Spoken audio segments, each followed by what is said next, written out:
आइए दोस्तों, आज बात करेंगे एक ऐसी किताब की जो फर्टिलिटी को एक होलिस्टिक चश्मे से देखती है, यानी सिर्फ टेस्ट रिपोर्ट्स नहीं, आपकी पूरी लाइफस्टाइल को समझकर सॉल्यूशंस देती है। किताब का नाम है एनहांसिंग फर्टिलिटी।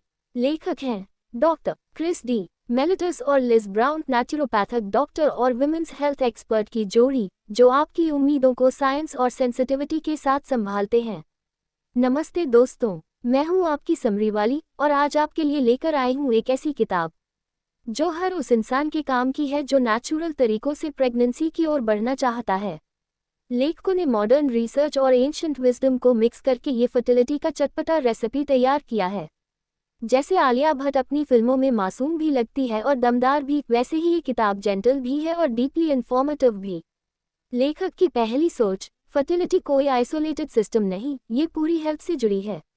लेखक इस किताब की शुरुआत करते हैं एक ज़रूरी बात से कि रिप्रोडक्टिव हेल्थ को अलग मत देखिए। अगर आपका डाइजेशन, लिवर, थायराइड या mental health out of balance है तो फर्टिलिटी भी नेचुरली इम्पैक्ट होगी। इसलिए फर्टिलिटी को सिर्फ एक समस्या या इलाज की मंजिल मत समझिए, बल्कि ये आपके पूरे शरीर की संतुलन, हार्मनी का आईना है। जब शरीर के हर हिस्से और हर सिस्टम सही काम करता है, तभी प्रजनन क्षमता भी अपने आप ही चरम सीमा पे होती है। इसलिए एक इंटीग्रेटिव अप्रोच अपनाना सबसे बेहतर है। मतलब आपका डॉक्टर और आपका न्यूट्रिशनिस्ट जो आपकी डाइट का ध्यान रखे, ये सब मिलकर एक टीम बने। सबका योगदान जरूरी है ताकि शरीर को हर एंगल से सपोर्ट मिले। जैसे एक ऑर्केस्ट्रा में हर वाद्य यंत्र, इंस्ट्रूमेंट सही सुर में बजता है, तभी सुंदर संगीत निकलता है, वैसे ही शरीर के हर ऑर्गन, दिल, लिवर, किडनी, हार्मोन सिस्टम की देखभाल जरूरी है, तभी प्रेगनेंसी का संगीत बजेगा। मतलब ये कोई सलमान खान की सिंगल हीरो वाली फिल्म नहीं, यहाँ पूरी टीम चाहिए, जैसे चक दे इंडिया। लेखक की दूसरी सोच, हार्मोनल बैलेंस लिवर और आर्टेरियों से शुरू होती है। जैसे सालू भाई को हर फिल्म में कोई ना कोई ट्रांसफॉर्मेशन करना पड़ता है और उनकी टीम पूरे सपोर्ट में उनके पीछे खड़े हो जाती है, वैसे ही हमारे हार्मोन्स को भी सही ट्रांसफॉर्मेशन के लिए लिवर और गट का सपोर्ट चाहिए। किताब में बताया गया है, लिवर डिटॉक्स सबसे पहला कदम है, क्योंकि वही हमारे शरीर में ईस्ट्रोजन जैसे हार्मोन्स को प्रोसेस और बैलेंस करता है। अगर लीवर थका हुआ या कमजोर है तो शरीर में ईस्ट्रोजन डोमिनेंस यानी एस्ट्रोजन का ज़्यादा होना हो सकता है, जो फर्टिलिटी में रुकावट डालता है। नींबू पानी, हल्दी और हरी सब्जियां लीवर डिटॉक्स में मददगार होती हैं। इसके बाद गट हेल्थ, आंतों का स्वास्थ्य मजबूत करना जरूरी है।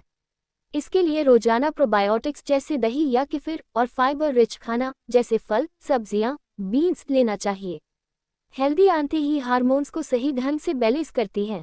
कई लोग कॉन्स्टिपेशन यानी कब्ज या ब्लोटिंग यानी गैस की वजह से पेट फूलना इसे छोटी समस्या मानते हैं, लेकिन ये शरीर में अंदर ही अंदर हार्मोनल गड़बड़ी का संकेत होते हैं। इसलिए इन्हें हल्के में नहीं लेना चाहिए। जैसे आईपीएल में मिडिल ऑर्डर कोलैप्स पूरी टीम को गिरा सकता है, वैसे ही अंदर का डाइजेस्टिव सिस्टम की गड़बड़ी आपकी पूरी फर्टिलिटी स्ट्रैटेजी को बिगाड़ सकता है। लेखक की तीसरी सोच, stress is the silent killer of fertility. Doctor mellitus stress को फर्टिलिटी का एक विलन रिटर्न्स मानती हैं। कोई गब्बर सिंह नहीं जो सामने से डराए, ये तो वो कांटे वाला बट्रेल है जो अंदर ही अंदर सब गड़बड़ कर देता है। लेखक लोग सजेस्ट करते हैं कि मेडिटेशन, ध्यान और ब्रेथ वर्क, सांस की एक्सरसाइज करने से आपके शरीर में कॉर्टिसोल नामक स्ट्रेस हार्मोन का स्तर सामान्य रहता है। जब कॉर्टिसोल कंट्रोल में रहता है तो बाकी हार्मोन भी बैलेंस में रहते हैं और फर्टिलिटी पर अच्छा असर पड़ता है। कुछ अडैप्टोजेंस यानी प्राकृतिक जड़ी बूटियां जैसे अश्वगंधा और रोडियोला शरीर को स्ट्रेस से लड़ने में मदद करती हैं। इन्हें सप्लीमेंट के रूप में लिया जा सकता है और ये हार्मोन बैलेंस को सपोर्ट करती हैं। लेकिन आप डॉक्टरों से सलाह मशवरा कर लीजिए, वो आपके बॉडी को ध्यान से चेक कर सलाह जरूर देंगे। और सबसे जरूरी बात, अपनी नींद को हल्के में न लें। हर रात 7-9 घंटे की गहरी नींद को कोई लग्जरी नहीं, बल्कि शरीर की असली जरूरत माने।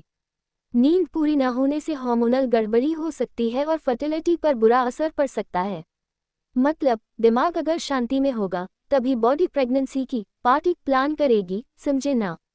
यदि आपको ये समरी पसंद आ रही है तो प्लीज़ लाइक, शेयर और सब्सक्राइब करना मत भूलिए। और बताएं, क्या आप भी कभी इतना एंग्शियस हो गए कि आपकी बॉडी ने ही सिग्नल्स भेजने बंद कर दिए? कमेंट में बताएं आपने क्या किया उस एंग्जाइटी से बाहर निकलने के लिए। लेखक की चौथी सोच, माइक्रोन्यूट्रिएंट्स यानी टाइनी हथियार जो मैसिव इम्पैक्ट लाते हैं। किताब में बताया गया है कि सिर्फ मैक्रोन्यूट्रिएंट्स यानी कार्ब्स, प्रोटीन और फैट से काम नहीं चलेगा। आपको माइक्रोन्यूट्रिएंट्स की पूरी टीम चाहिए। जैसे डीडीएलजे में सिर्फ राज और सिमरन से फिल्म नहीं बनती, पूरे परिवार का रोल होता है। हर एक बंदे ने अच्छा काम किया था तभी तो सुपर हिट साबित हुई। मैं तो कहती हूँ कि गाय की घंटी ने भी अच्छा काम किया था। याद करके हंस लो, हंसना अच्छा होता है कि न्यूट्रिएंट्स फर्टिलिटी में बहुत अहम रोल निभाते हैं। आइए एक एक कर समझते हैं। जिंक, सेलेनियम और मैग्नीशियम, ये तीनों मिनरल्स स्पर्म और एग दोनों की क्वालिटी और हेल्थ को सुधारते हैं। इनकी सही मात्रा से डीएनए प्रोटेक्शन, सेल एनर्जी और रिपेयर प्रोसेस मजबूत होते हैं, जिससे गर्भधारण के चांस बढ़ते हैं। फॉलिक एसिड और विटामिन B12, ये दोनों न्यूट्रिएंट्स खासतौर पर इम्प्लांटेशन भ्रूण का गर्भाशय में चिपकना के लिए और बाद में बच्चे के फीटल डेवलपमेंट विकास के लिए बहुत जरूरी हैं। Folic acid neural tube defect से बचाता है और B12 सेल डिवीजन में मदद करता है। विटामिन D, लोग अक्सर इसे नज़रअंदाज कर देते हैं, लेकिन ये हार्मोनल बैलेंस के लिए बेहद जरूरी है। खासकर यह हार्मोन रिसेप्टर्स को ठीक से काम करने में मदद करता है, जिससे ओव्यूलेशन और प्रजनन प्रक्रिया सही होती है। मतलब मल्टीविटामिन कोई साइड कैरेक्टर नहीं, ये तो फर्टिलिटी का मेन लीड है, बस आवाज कम करता है। वो कहते हैं ना शांति में क्रांति, बस वो ही। लेखक की 5वीं सोच, मेल फर्टिलिटी को इग्नोर मत करो। अब भाई साहब, ये किताब वो रारा पीस है जो ओपनली कहती है सिर्फ महिलाओं की बॉडी पर ही सारे सवाल क्यों। हेल्थ एक्सपर्ट्स और लेखक भी ये बात खुलकर कह रहे हैं कि फर्टिलिटी सिर्फ महिलाओं का नहीं, पुरुषों का भी उतना ही बड़ा विषय है। आइए इसे सरल भाषा में समझें। अब मेल स्पर्म काउंट यानी शुक्राणुओं की संख्या, उनकी मोटिलिटी यानी गति, और मॉर्फोलॉजी यानी आकार और बनावट पर खुलकर चर्चा होती है, क्योंकि ये तीनों फैक्टर्स सीधे गर्भधारण के चांस पर असर डालते हैं।